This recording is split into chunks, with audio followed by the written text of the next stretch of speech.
महाराष्ट्राला जर या राजकीय चिखलातून बाहेर काढायचं असेल तर या महाराष्ट्राच्या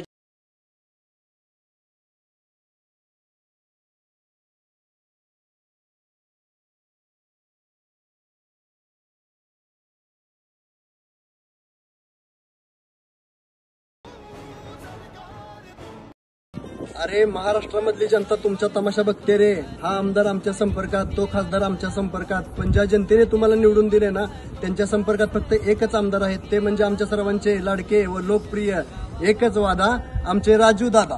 आजच्या परिस्थितीमध्ये घेतला आमचा राजू पाटील पक्षाची बाजू आज विधानसभेमध्ये एकटा मांडतोय। एक ही है लेकिन काफी है।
तो